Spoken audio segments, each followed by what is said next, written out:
আমার আশঙ্কা আওয়ামী লীগের বিএনপিতে একটা বোঝাপড়া হইতে যাচ্ছে। আমরা কিছু ঘটনা দেখব যেখানে আওয়ামী লীগ আর বিএনপির সুর একই, কিছু ক্ষেত্রে দেখবেন পতিত আওয়ামী লীগ বিএনপির পজিশনকে সাপোর্ট করছে। আমরা শুনে নিই হাসান মাহমুদের বক্তব্য। এইটা সাহেব না, ওই গাদার ডাক্তার দিয়ে দেন, এই গাদাটার কথা শোনার আগে গাদার ডাক্তার দেন, বরকত হবে। আলমগীর সাহেব যে বলেছেন যে রাজনৈতিক দলকে নিষিদ্ধ করার আমরা কারা, এই যে প্রশ্ন তুলেছেন, আমি এটির সাথে একমত। এমনকি ছাত্রলীগকে আপনার নিষিদ্ধ করার পর, কাগজে নিষিদ্ধ করার পর সেটির বিরুদ্ধে তারা বক্তব্য দিয়েছেন, আমি তাদের এই বক্তব্যের সাথে একমত। এবং অবশ্যই গণতন্ত্র পুনরুদ্ধারের জন্য যদি প্রয়োজন হয় আমরা বিএনপির সাথে অবশ্যই একযোগে কাজ করতে আমরা তৈরি আছি। সে বলতেছে বিএনপির সাথে কোনো কোনো ক্ষেত্রে একমত, আরো বলতেছে বিএনপির সাথে তারা গণতন্ত্র পুনরুদ্ধারের আন্দোলন করবে, তারা বিএনপির আওয়ামী লীগকে নিষিদ্ধ করার পক্ষে না। মির্জা ফখরুলও বলছেন রাজনৈতিক দলকে নিষিদ্ধ করার আমরা কারা, আপনারে তো নিষিদ্ধ করতে কয় নাই, আপনি কইরেন না, অন্যদেরকে করতে বাধা দিচ্ছেন, মানে আপনারা আওয়ামী লীগের পক্ষে, ঠিক কিনা? আবার জাতীয় পার্টিও নিষিদ্ধ করার দাবি নাকি চক্রান্ত, তবে উনি কখন কি বলতেছেন সেটা কোনো হিসাব থাকে না। তাই উনি একটা কথা বললে তারপরেই উনার কথা, নিজের কথাকে উনি কন্ট্রাডিক্ট করতেছেন। উনি বলতেছেন রাজনৈতিক দলকে নিষিদ্ধ করার আমরা কারা, তাই না? আবারও দেখেন এই নিউজে কইতেছে রাজনৈতিক দলকে নিষিদ্ধ করার আমরা কারা, জনগণ সিদ্ধান্ত নেবে। মানে এই বিষয়ে ওনারা কথা বলার কেউ না, তাই না? এই ব্যাপারে ওনাদের কোনো মত নাই, তাই তো? আবার দেখেন কি বলতেছেন, রাজনৈতিক দল নিষিদ্ধ চায় না বিএনপি। এখানে কিন্তু জনগণ নাই, জনগণ বাদ চলে গেছে, ওটা বিএনপি দিয়ে প্রতিস্থাপিত হয়েছে।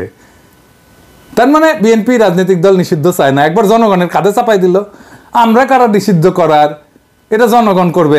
আবার তার নিজের দল বলতেছে আমরা নিষিদ্ধ চাই না, জনগণ নাই। তার মানে আপনি তো নিষিদ্ধ চান না, তাই না? মানে আপনার শক্ত মত আছে, সেটা আওয়ামী লীগের পক্ষে, তো স্বীকার করতে হবে। শুধু তাই না, ছাত্র দল হয়ে উঠছে ছাত্রলীগের পুনর্বাসন কেন্দ্র। দেখেন ছাত্রলীগের চিহ্নিত গুন্ডারা ছাত্রদল হয়ে মিছিল করতেছে। ভাই আপনাদের লজ্জা লাগে না?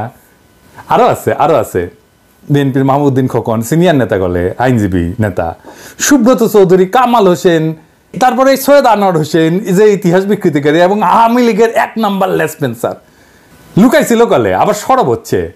এখন বলতেছে অনির্বাচিত সরকার সংবিধান সংশোধন করতে পারে না। অনির্বাচিত সরকার কোন সংস্কার করতে পারে না। মাহমুদ্দিন খোকনও কি কয় শুনেন। যে সরকার আসে তাদের সুবিধা মতো প্রয়োজনে তার সংবিধান সংশোধন করে কেন? যে পবিত্র দলিল জি পারে না, সেজন্য আমরা এটা ছুঁড়ে ফেলে নতুন সংবিধান রচনা করতে চাইছিলাম। আপনারা বুড়া খ্যাটাস গুলো বাধা দিলেন কেন? বালের একটা সংবিধান বানাইছেন, তাও টুকলি ভাই কইরা, তাই নিয়ে ভাবেই আম্বিয়া হাসিনার ছবি মাটিতে ফেলায় মুতে দিছিল না ছাত্ররা, ঘিরা ধইরা, দেখেছেন না? ওই সংবিধান মাটির ফেলায় মুতে দেওয়া হবে, বেশি সংবিধান যেটি সংবিধান নিয়ে মিটিং শুধাবে গুড়া খাটাস গুলা, সেটি যা ধরবেন সবাইকে, এইগুলা না থামাইলে চলতেছে না। আবার কেমন ফাজলামি দেখেন, কয়ে রাখি, জামাতের আমির কইছিল যে আমাদের সংবিধান রচিত হয়েছিল ভারতের মাটিতে। এটা প্রতিবাদ করেছে কে? সংবিধান প্রণয়ন কমিটির পরিবার সদস্যরা, বুঝেছেন? কোন রাজনৈতিক দল না, কোন গ্রুপ না, যারা সংবিধান লিখিছে, টুকলি ভাই করেছে তার পরিবারের সদস্যরা। হ্যাঁ বুঝছে, কোটা, পরিবার কোটা। এই সংবিধান কি পারিবারিক সম্পত্তি নাকি রে বালছিন? ফাজলামি এগুলা। হাসিনা যেমন বাংলাদেশকে পারিবারিক সম্পত্তি বানাইছিল, এরাও সংবিধানকে পারিবারিক সম্পত্তি বানাইছে। তো এই পারিবারিক সম্পত্তিকে কেন দেশের জনগণকে টেনতে হবে?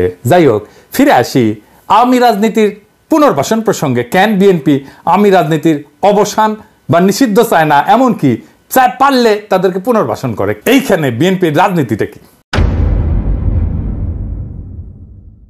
রাজনীতির একটা গুরুত্বপূর্ণ অংশ হইতেছে শত্রু চিহ্নিত করা।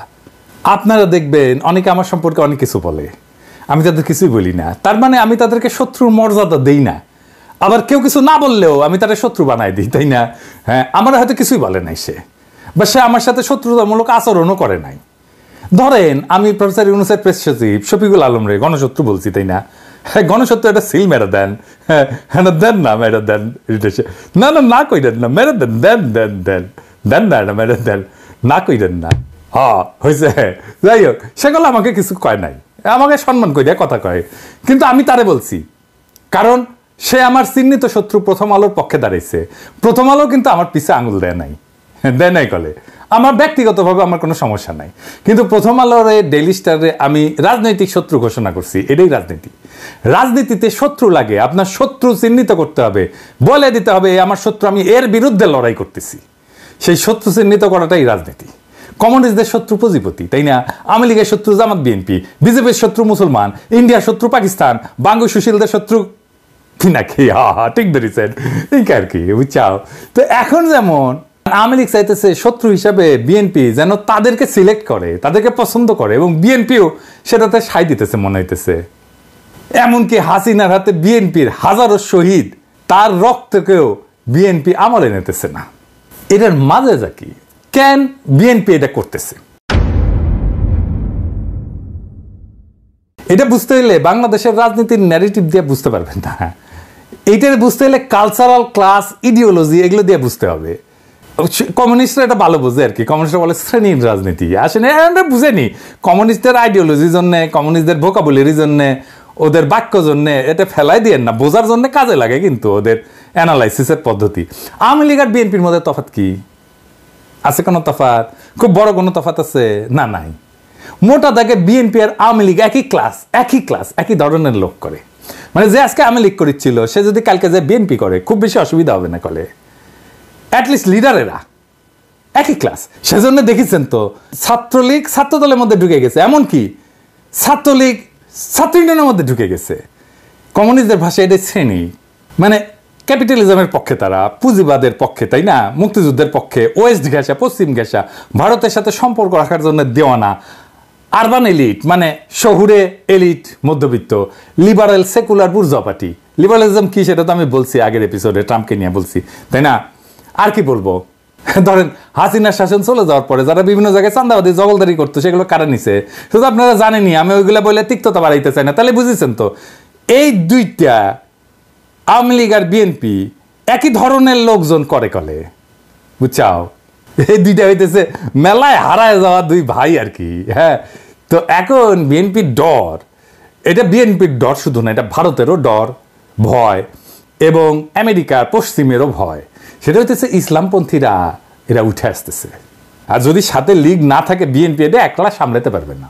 তো এটা দেখে আমার সেই জিয়ার আমলের একটা কথা মনে পড়তেছে। আওয়ামী লীগ তো 1975 সালে শেষ হয়ে যায়, কিন্তু ওই সময় 1975 সালে পরে জিয়াউর রহমানও আওয়ামী লীগকে তার পলিটিক্যাল এনিমি হিসেবে, শত্রু হিসেবে সিলেক্ট করছিল। কেমনে জানেন? তখন তো বিএনপি অবশ্যই জিততো, বিরোধী দল হয়তো খন্দকার মোস্তাকের পার্টি, কিন্তু মুস্তাককে জেলে নেওয়া হয়। মুস্তাক কিন্তু খুব সৎ মানুষ ছিল, সৎ রাজনীতিবিদ ছিল, খুবই ন্যাশনালিস্ট একজন ভালো মানুষ ছিল, বুঝছাও? ওরে 76 সালে জেলে নেয় জিয়াউর রহমানের সরকার, সার্কিট হাউসের কাপ প্লেট চুরির অভিযোগে। মানে তার কিছুই পায়নি, এটা ছাড়া হয় 78 সালে 16 ডিসেম্বর উপলক্ষে। তার 7 সপ্তাহের মধ্যে নির্বাচন অনুষ্ঠিত। নির্বাচনের উনি দল গুছাবেন কখন? জেলে দল গুছাবেন কখন আর নির্বাচন করবেন কখন?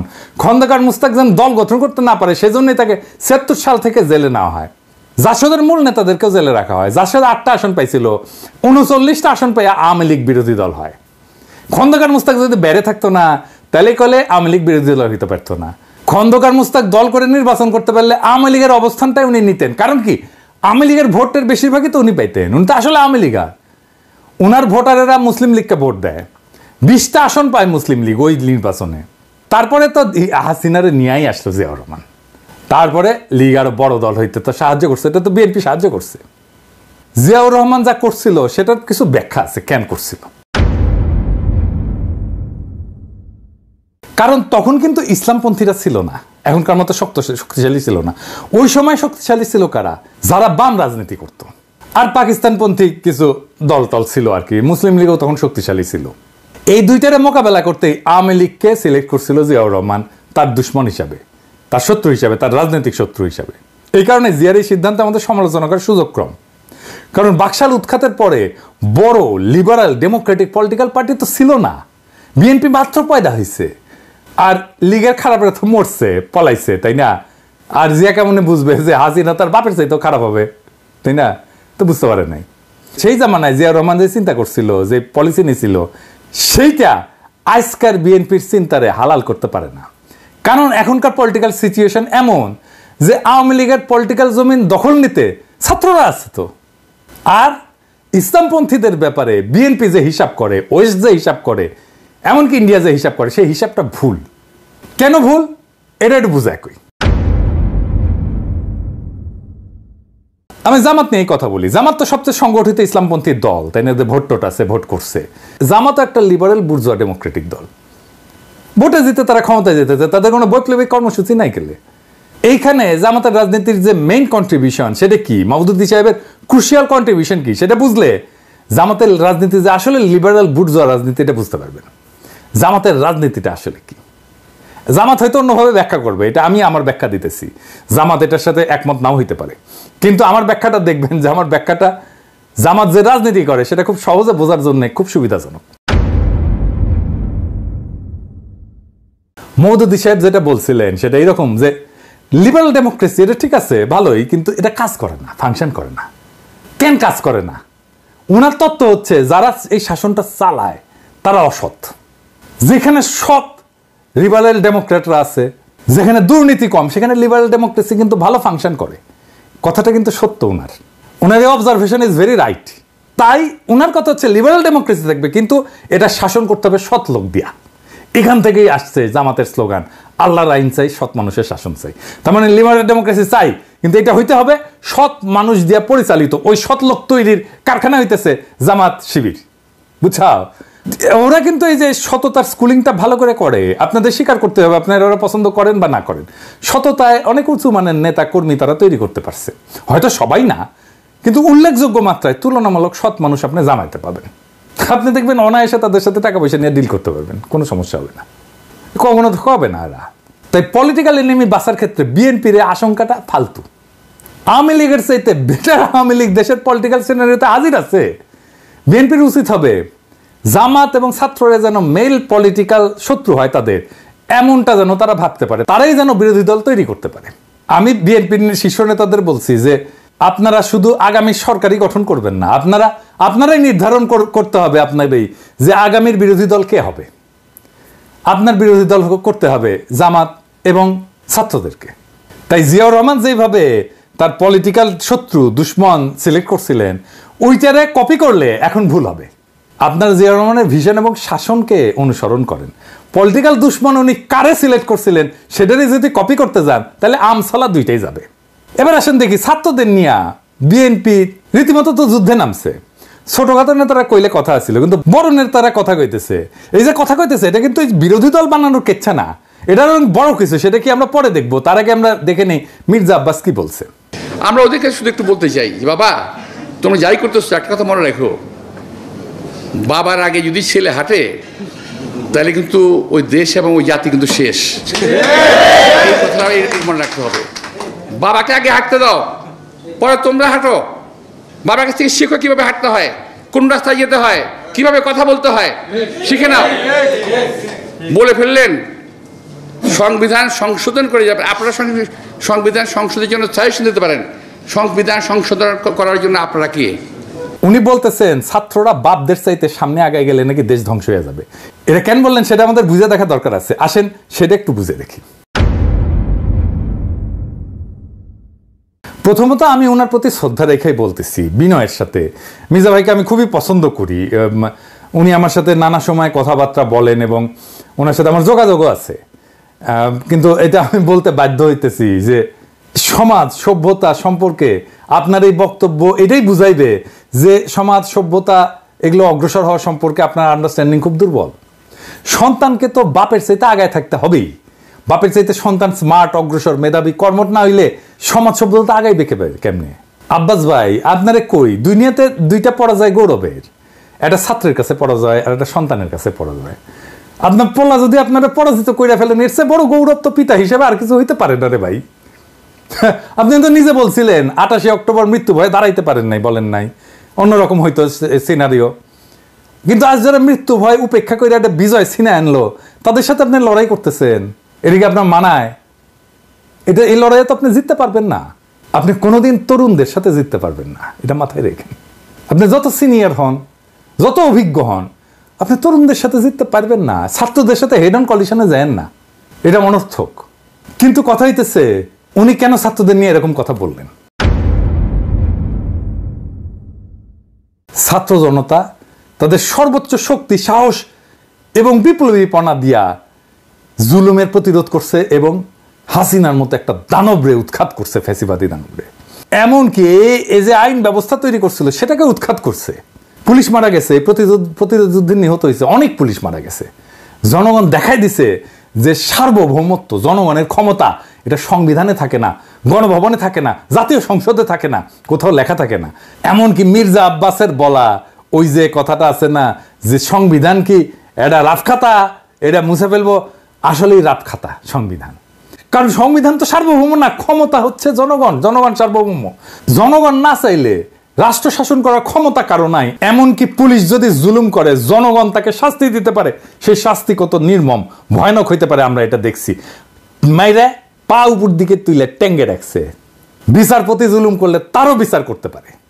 এই যে সত্য, এই যে বাস্তবতা, এইটা যারা পুরনো ব্যবস্থার রক্ষক তারা মানতে পারে নাই। বিএনপি মনে করতেছে যে জনগণ যদি আওয়ামী লীগকে এভাবে ধ্বংস করে ফেলতে পারে, বিএনপিকে ধরতে কয়দিন? তাই বিএনপি সংবিধান রক্ষা করতে চায়, সুপ্পুকে রক্ষা করতে চায়, আওয়ামী লীগকে রক্ষা করতে চায়। বাংলাদেশের ছাত্র জনতা কিন্তু এই বিএনপির দেখানো ঈদের পরের বিশাল আন্দোলনের অপেক্ষা করেছিল না।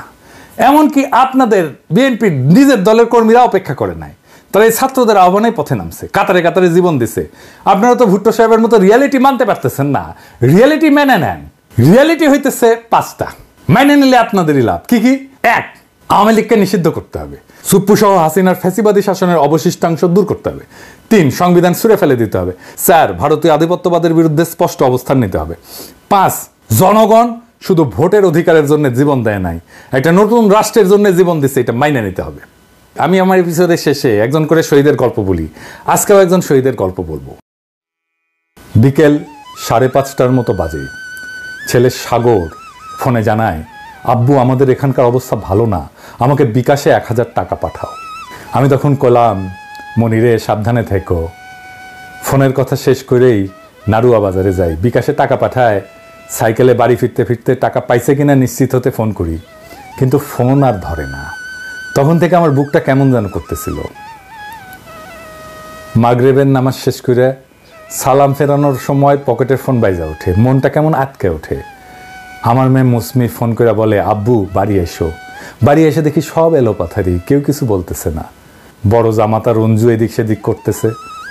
পরে আমার এক নাতি এসে বলছে, বাবাইর মানে সাগর মাথায় গুলি লাগছে, হাসপাতালে আছে।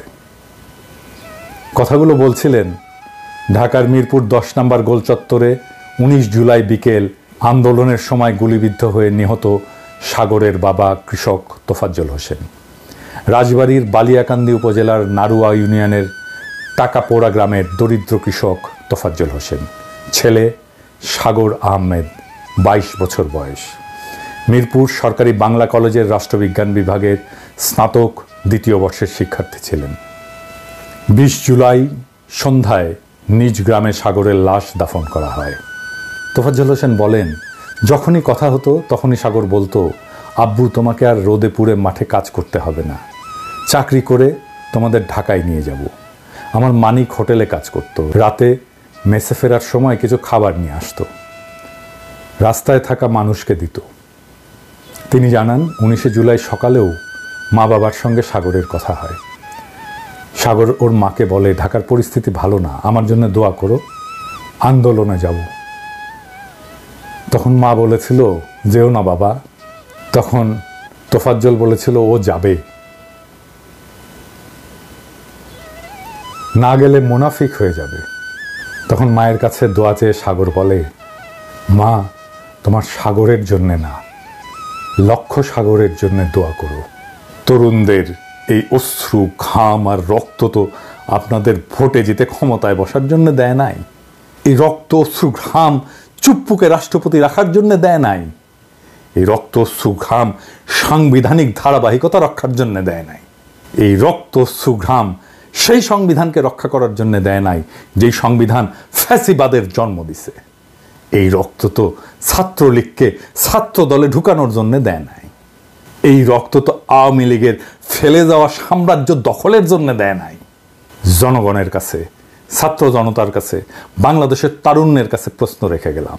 আপনারাই দেখেন, আপনাদের রক্ত আর ত্যাগকে কারা ভোটের বাক্সে ভরে ক্ষমতা উপভোগ করতে চায়। এইবার বলেন, আমাদের লড়াই কি এখনো শেষ হয়েছে? আমাদের পথ চলা কি শেষ হয়েছে এখনো? আমাদের কি এখনো জোর গলায় আবারও স্লোগান ধরার সময় আসেনি? ইনকিলাব জিন্দাবাদ।